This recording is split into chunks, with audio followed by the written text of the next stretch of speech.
The underestimated species. The Grand Council chamber of the Zetheran Empire's flagship Eternal Dominance fell silent as High Commander Xorak entered. His scales gleamed under the ambient lighting, polished to a perfect sheen that reflected his status among the Empire's elite. The seven-limbed being moved with practiced grace despite his massive frame, settling into the central command chair designed specifically for his species' unique physiology. "The humans request an audience," announced Sub-Commander Velik, her voice carrying the distinctive metallic resonance of the Zetheran upper class. "They wish to discuss terms of technological exchange." Soft chittering, the Zetheran equivalent of dismissive laughter, rippled through the chamber. Earth, a backwater planet on the fringes of the galaxy, had only achieved faster-than-light travel 3 decades ago. By comparison, the Zetheran Empire had been the dominant force in this sector for over 12 millennia, their technological superiority unchallenged by the hundreds of species they had encountered. "Let them come." Xorak waved a primary limb casually. "I find their primitive attempts at diplomacy amusing." The holographic projection in the center of the chamber flickered to life, displaying the Earth delegation. 5 humans in crisp blue uniforms adorned with simple silver insignias. At their center stood a woman with dark hair pulled back tightly, her expression betraying no emotion despite the intimidating assembly of alien officials surrounding her. "High Commander Xorak," she spoke with surprising confidence. "I am Admiral Diana Hayes of the United Earth Defense Force. We appreciate your willingness to receive our delegation." Xorak's upper mandibles clicked together, a gesture of mild impatience. "Admiral Hayes, the Zetheran Empire acknowledges Earth's recent advancements. However, understand that your technological development remains rudimentary by our standards. What could Earth possibly offer that would interest us?" The woman nodded to one of her colleagues, who activated a portable projector. Above it materialized the image of a spacecraft, unlike anything the Zetherians had seen from Earth before. It was angular rather than curved, with visible external components and what appeared to be primitive thruster systems. "This is the Nexus," Admiral Hayes explained, "Earth's newest defensive prototype. We believe its design principles may complement Zetheran technology in ways beneficial to both our civilizations." Xorak couldn't contain himself. His entire frame shook with chittering laughter, echoed by his subordinates throughout the chamber. "You propose a technological exchange with this?" The High Commander gestured dismissively at the hologram. "Your vessel's propulsion system still relies on reaction mass. The hull would disintegrate under any significant gravitational stress. Even your communication arrays use outdated electromagnetic signaling." Admiral Hayes maintained her composure, though one of her junior officers visibly tensed. "With respect, High Commander, we believe our approach offers certain advantages your engineers might find intriguing." "Enough," Xorak cut her off. "The Zetheran Empire has dominated space for 12,000 years by following proven technological paths. Your species has barely mastered interstellar travel. Your proposal is denied." The dismissal was final. The Earth delegation exchanged glances, but maintained their disciplined silence. "However," Xorak continued, leaning forward slightly, "the Empire is always generous to developing species.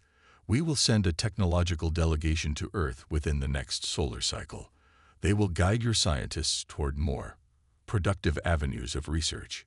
What the humans couldn't see was the private communication simultaneously transmitted to Xorak's War Council. "Prepare the assimilation fleet. Earth's resource-rich system will make an excellent new province."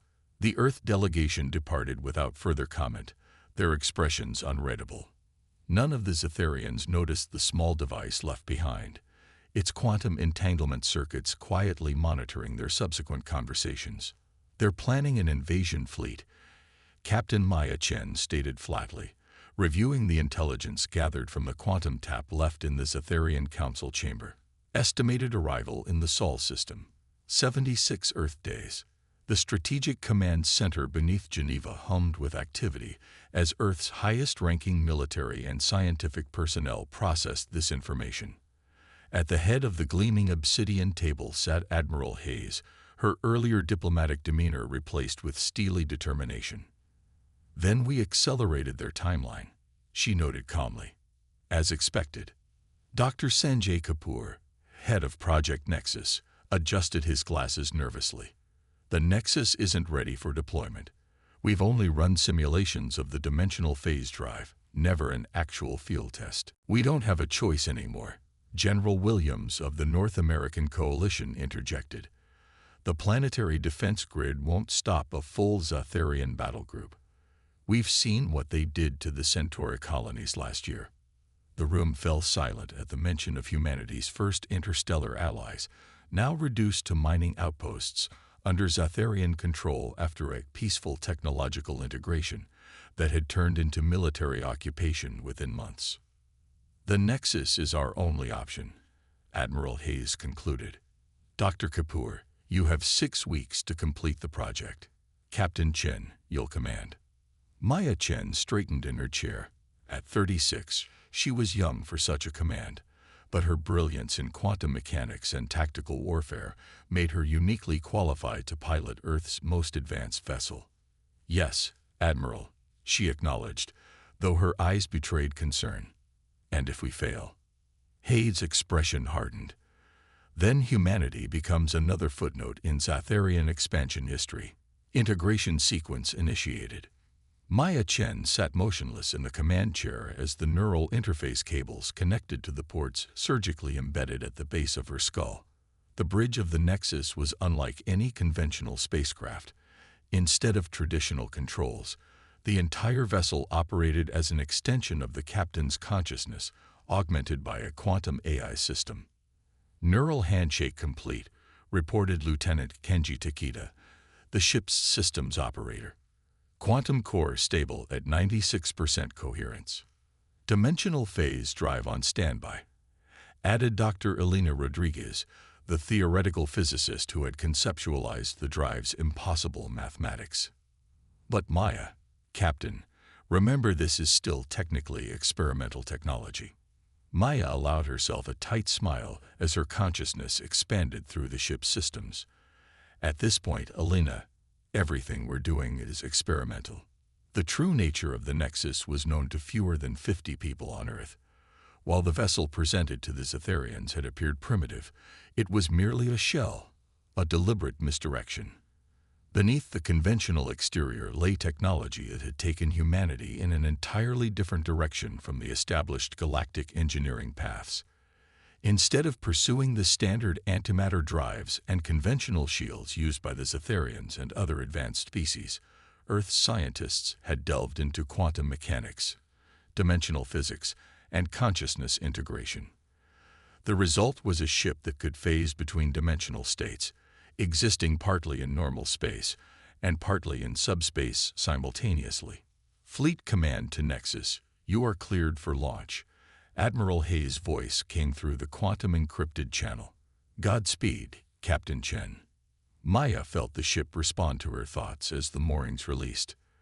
The Nexus rose silently from its underground hangar, accelerating through Earth's atmosphere without the conventional flames and thunder of chemical rockets. To any observer, including the Zetherian spy satellites in high orbit, it would appear to be exactly the primitive vessel they expected. "Set course for the Kuiper Belt," Maya ordered. "We'll conduct final tests there before the Zetherians arrive." As the Nexus cleared Earth orbit, Maya accessed the ship's external sensors, looking back at the blue-green planet below. Humanity had unified in the face of extraterrestrial contact, but that unity had come too late to prevent their technological disadvantage. The Zetherians, like many advanced species, had followed a linear path of technological evolution, perfecting antimatter manipulation, gravity control, and faster-than-light travel along predictable lines. Humanity, arriving late to the galactic community, had been forced to innovate along entirely different paths. The Nexus represented not just a technological leap but a philosophical one. the integration of human consciousness with quantum computing and dimensional manipulation. Kuiper Belt approach in 30 minutes, Takeda reported. All systems functioning nominally. Maya nodded, feeling the ship's systems through the neural interface. Begin final calibration of the phase drive. We need to be ready when they arrive. Captain, Elena's voice held an edge of concern. There's something you should know about the phase drive. The simulations suggest that if we push beyond 70% dimensional shift, the quantum entanglement effect could spread beyond the ship. It could potentially affect anything within the field radius, including Zetheran vessels, especially anything with quantum-based technology. Their systems would become entangled with ours. Maya considered this information. That wasn't in the mission briefing. It wasn't conclusive until yesterday's final simulations, Elena admitted. It could give us an advantage, but it's also unpredictable. Before Maya could respond, Takeda's voice cut through the bridge. Captain, long-range sensors detecting multiple FTL signatures approaching the Sol system, matching Zetheran warp patterns. Maya felt her heart rate accelerate. How many? 12 capital ships, approximately 20 support vessels. They're 2 weeks early. The bridge fell silent as the implications sank in. Earth's defensive preparations were incomplete. The Zetheran fleet would reach Earth before the planetary shield grid was fully operational. Plot intercept course, Maya ordered, her decision made instantly. Prepare the phase drive for maximum output. Elena looked alarmed. We haven't tested it above 40% in actual space. We don't have a choice, Maya replied, echoing Admiral Hayes' earlier words. If we don't stop them here, Earth falls. As the Nexus changed course, accelerating toward the incoming Zetheran fleet, Maya activated the ship-wide communication system. This is Captain Chen. As you've all been informed, the Zetheran invasion force has arrived ahead of schedule. Our mission has been accelerated accordingly. She paused, weighing her next words carefully. What we attempt today has never been done before. We are about to challenge the most powerful empire in this sector of the galaxy with technology they can't comprehend. If we succeed, we secure Earth's independence. If we fail, she left the consequence unstated. Phase drive spinning up to maximum capacity, reported the engineering officer. Dimensional shift commencing in 3 minutes. Maya closed her eyes, feeling the ship's systems through the neural interface. The quantum AI co-pilot, designated ARIA, autonomous recursive intelligence algorithm, merged with her consciousness, enhancing her ability to process the vast streams of data flowing through the ship. Zetheran fleet has detected us, Takeda announced. They're adjusting course to intercept. Weapons systems activating. On the view screen, the Zetheran battle group appeared. Massive, biomechanical vessels shaped like elongated crustaceans, their hulls gleaming with the distinctive iridescent material that had become the Empire's signature. At their center was the flagship Eternal Dominance, dwarfing its escorts. They're hailing us, Elena reported. Put it through, Maya ordered. High Commander Xorik's face appeared on the screen, his mandibles clicking in what humans had learned was their version of amused contempt. Captain Chen, I presume. The same primitive vessel you displayed in our council chamber. Have you come to surrender Earth personally? It would be the wise choice. Your world cannot withstand our might. Maya smiled calmly. High Commander, I've come to offer you one chance to turn your fleet around and leave the Sol system in peace. Xorik's chittering laughter echoed through the bridge. You threaten us with a single vessel. Your species' arrogance is truly remarkable. Not arrogance, High Commander. Innovation. Maya cut the transmission with a thought. All hands, prepare for dimensional phase shift. ARIA, initiate maximum output. The ship hummed as the phase drive reached full power. Through the neural interface, Maya felt reality itself begin to shift around the Nexus.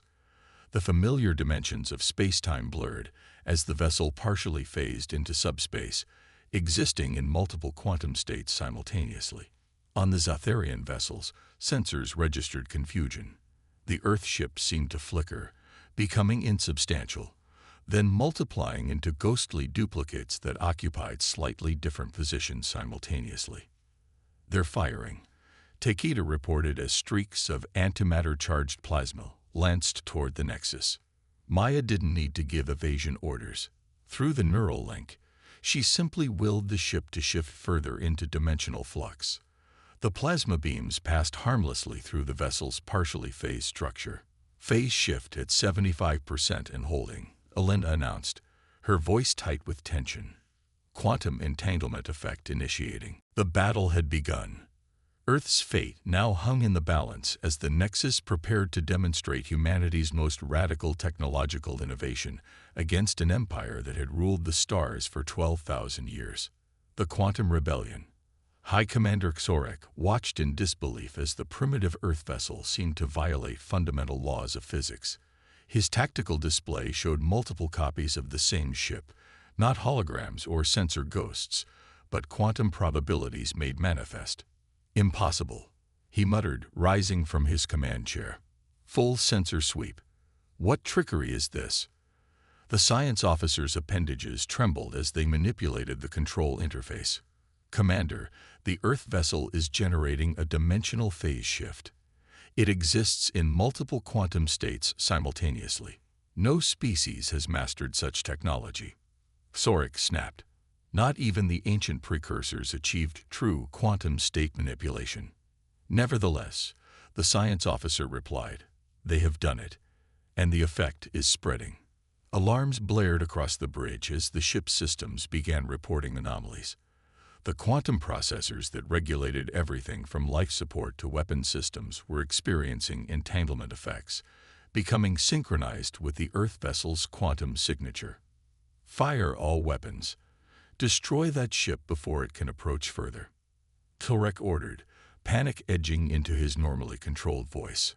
Across the Zetheran battle group, antimatter cannons charged and fired in unison. 12 capital ships unleashed enough firepower to reduce a small moon to superheated plasma.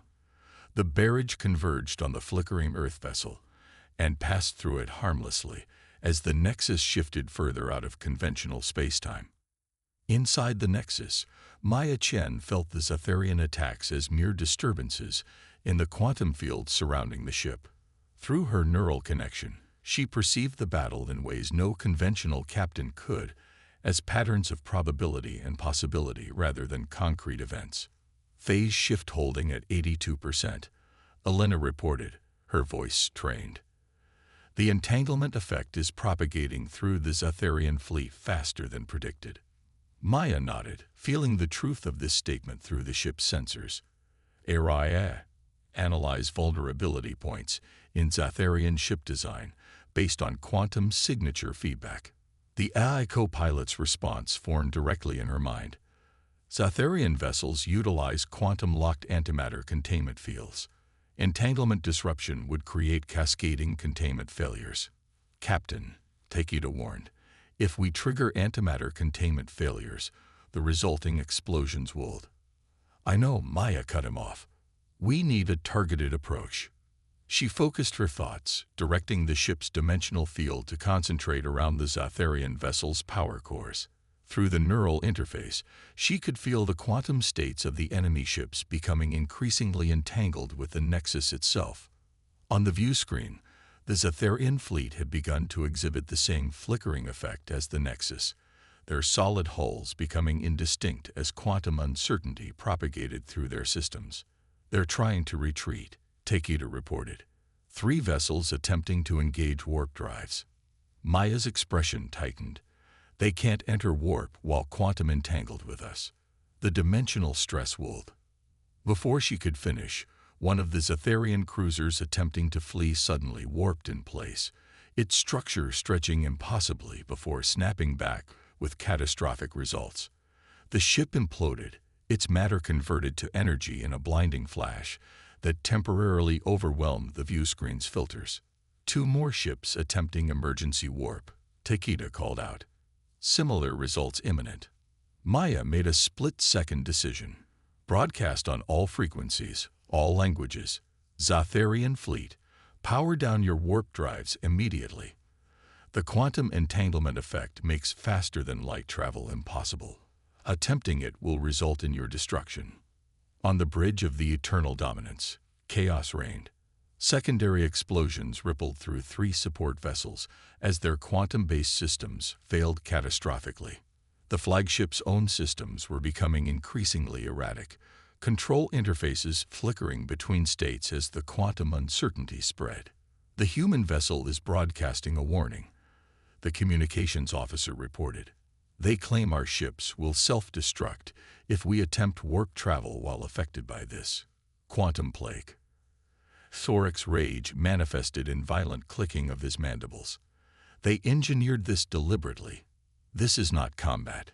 It's technological terrorism. The tactical officer's voice cut through the commander's fury. High Commander, we have no effective countermeasures. Conventional weapons pass through their vessel. Our quantum systems are compromised.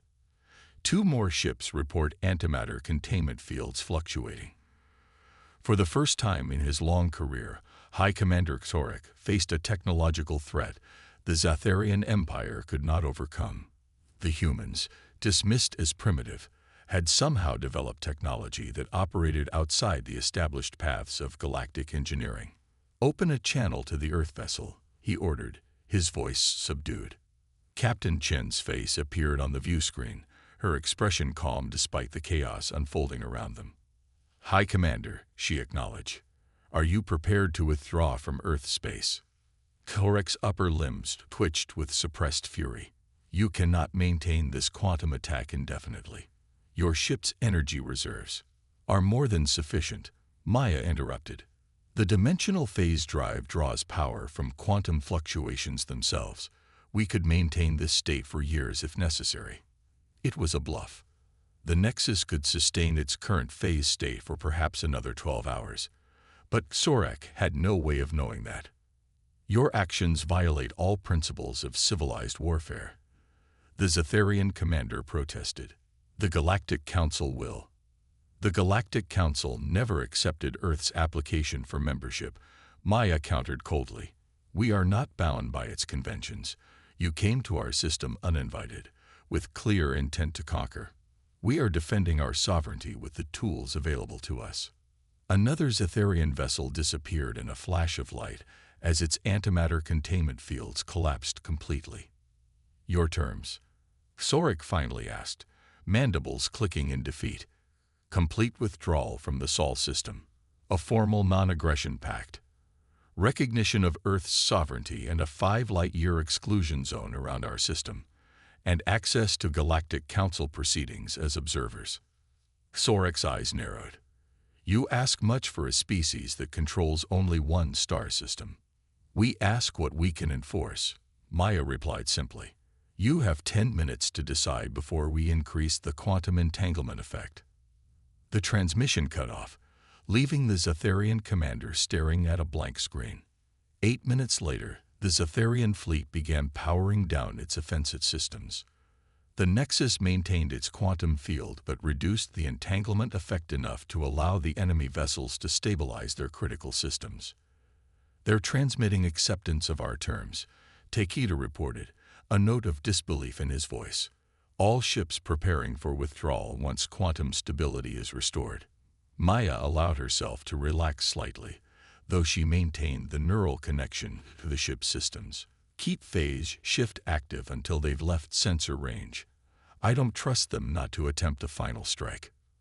Delina moved to stand beside the captain's chair, her expression a mixture of awe and concern. We just defeated a Zetheran battle group without firing a single conventional weapon. The quantum entanglement effect was far more powerful than our simulations predicted.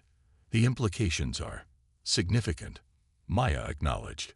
We've just demonstrated technology that operates completely outside established galactic engineering principles. Lieutenant Takeda's console beeped with an incoming transmission. Captain, we're receiving a tight beam communication from the Zetheran flagship. Text only, encrypted. It's addressed to you personally. Maya raised an eyebrow. Display it. The message was brief. Captain Chen, What your species has achieved will change the balance of power throughout the galaxy.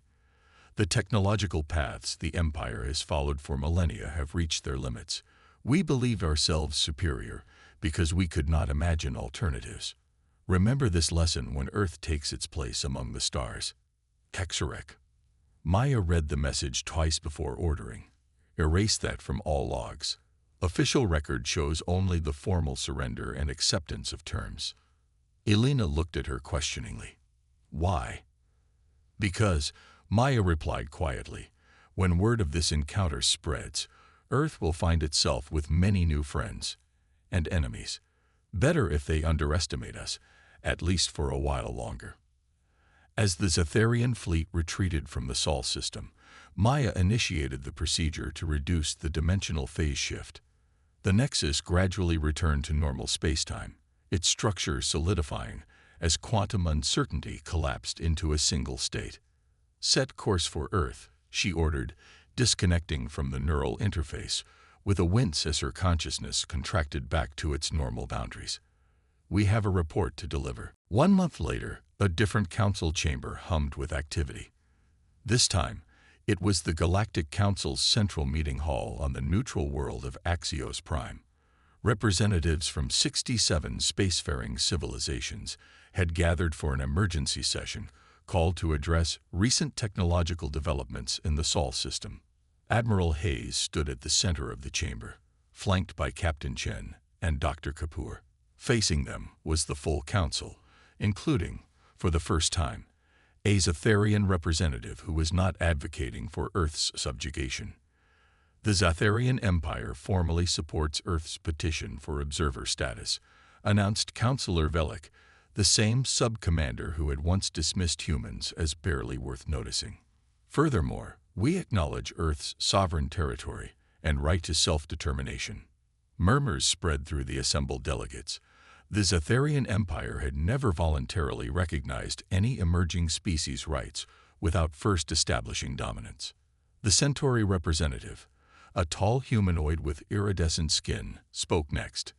We find it curious that the mighty Zetheran fleet returned from Earth with significant damage to 12 capital ships, with 3 vessels reported completely lost. Perhaps the High Commander would care to explain what force compelled such generosity. Velik's mandibles clicked in obvious discomfort. The Empire recognizes the value of peaceful coexistence with species demonstrating unique approaches to technological development. The Council Chair, a gelatinous entity from the ancient Morbidian collective, pulsed with blue bioluminescence, their equivalent of a skeptical expression. Earth has been spacefaring for barely 3 decades. The technological gap between your civilizations is measured in millennia. What unique approach could possibly warrant this unprecedented concession? Admiral Hayes stepped forward before Velik could respond. Earth respectfully declines to discuss its defensive capabilities in open council. We came here seeking peaceful integration into the galactic community, not to provoke an arms race. Yet an arms race is precisely what you may have initiated, observed the Tellurian ambassador, their crystalline form refracting light as they moved. Rumors spread quickly. A single Earth vessel allegedly neutralized an entire Zetheran battle group without conventional weapons. If true, such technology would disrupt the balance of power established over thousands of years. Captain Chen met the ambassador's faceted gaze steadily. With respect, Ambassador, that balance of power has primarily benefited established powers like the Zetheran Empire, while relegating emerging species to client state status or worse. Perhaps some disruption is overdue. The chamber erupted in voices, some outrage, others thoughtful. The council chair pulsed rapidly, restoring order. Earth's petition for observer status will be put to vote, they announced. However, the Council formally requests a technological exchange delegation be permitted to visit Earth for the purpose of verifying compliance with galactic non-proliferation accords. Admiral Hayes smiled diplomatically. Earth welcomes technological exchange on a reciprocal basis. However, we must insist that any delegation respect our sovereign right to pursue our own research paths. As the formal vote proceeded, unanimously approving Earth's observer status. Dr. Kapoor leaned close to Captain Chen. "They're frightened," he whispered. "Not just the Zetharians. All of them." Maya nodded slightly. "They should be. We've demonstrated that their technological monopoly is over.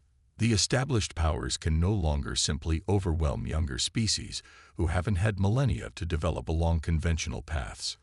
Admiral Hayes rejoined them as the Council moved on to other matters. "Phase 2 begins," she murmured. "The Nexus was just the prototype. The quantum shipyards are already constructing the first fleet vessels." "And the dimensional phase technology?" Maya asked. "Being adapted for planetary defense," Hayes confirmed. "Within a year, the entire Sol system will be able to phase shift if attacked." Dr. Kapoor adjusted his glasses nervously. "We're still exploring the full implications of quantum state manipulation, Admiral. There may be consequences we haven't anticipated." "There always are, Doctor," Hayes replied calmly. "But humanity no longer has the luxury of cautious development. We've announced our presence on the galactic stage rather dramatically. Now we need to secure our position." As they departed the council chamber, diplomats from a dozen worlds approached, offering congratulations, trade proposals, and thinly veiled requests for technological partnership. Earth, dismissed as primitive just months earlier, had suddenly become the most sought-after ally in the sector. "Captain Chen," a voice called from behind them. Maya turned to see a Zetharian officer, not Velik, but a younger individual whose carapace lacked the distinctive markings of the ruling caste. "I am Morkel, 3rd Science Officer from the Eternal Dominance." The Zetheran introduced himself, mandibles moving in the pattern humans had learned indicated respectful greeting.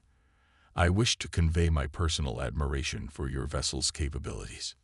Maya inclined her head slightly. "Thank you, Science Officer."